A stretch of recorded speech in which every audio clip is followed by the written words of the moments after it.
Who say the Scottish Government is not doing enough to support the NHS. Meanwhile, NHS Grampian says it's seeing a large increase in the number of people admitted with flu. Hayley Bomber reports. It's Christmas Eve, but there's not a lot of festive cheer for Scotland's NHS. Figures from the Royal College of Emergency Medicine suggest one person in 72 who has to wait more than 8 hours in A&E will die. Opposition parties say these numbers could equate to more than 2,000 excess deaths in this year alone.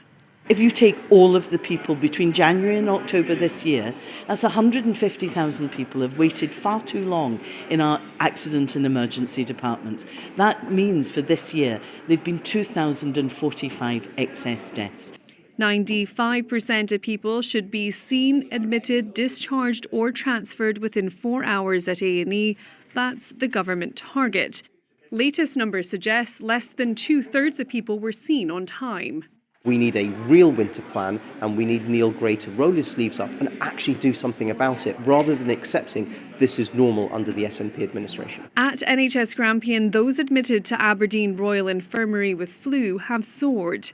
Cases have more than doubled compared with the same time last year. We've got the equivalent of 2.5 wards completely full of people with influenza just now. If people haven't received their flu vaccine yet, there is still time.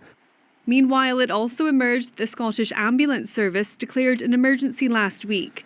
The service implemented plans to make sure resources were available to respond to 999 calls.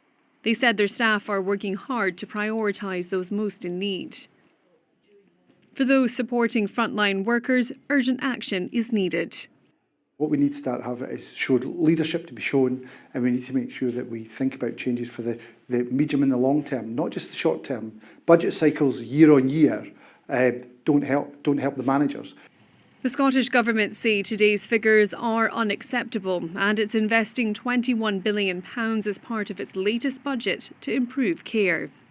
This is the government's probably top priority right now in order to ensure that nobody is waiting longer than they need to.